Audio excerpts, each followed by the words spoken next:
Hello, welcome to Philosophy Quote of the Week, sponsored by Philosophy Now magazine. I'm Anya, and here is our quote.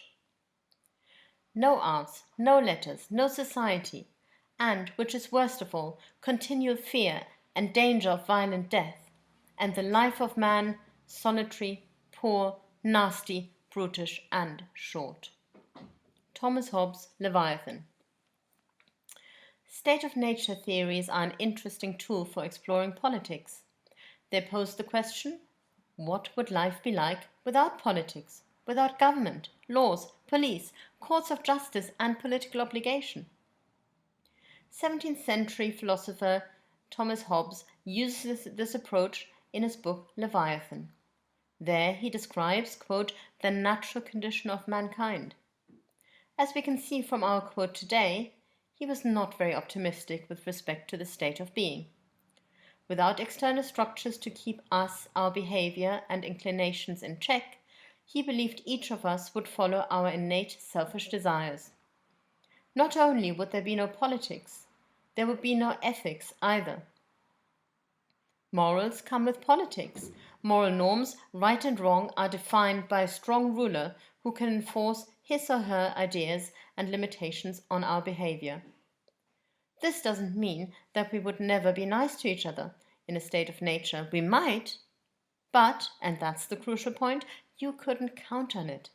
For example, you and I agree that you will help me paint my living room in return for me babysitting your toddler that evening. However, by the time we've completed work on my living room, I might no longer feel like babysitting for you and instead stay at home to enjoy my newly decorated surroundings.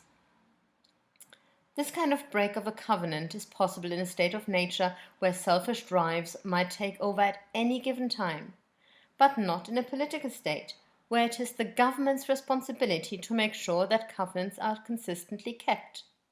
So, while there is a lot of uncertainty and the constant possibility of danger lurking in the state of nature, politics makes our lives more predictable.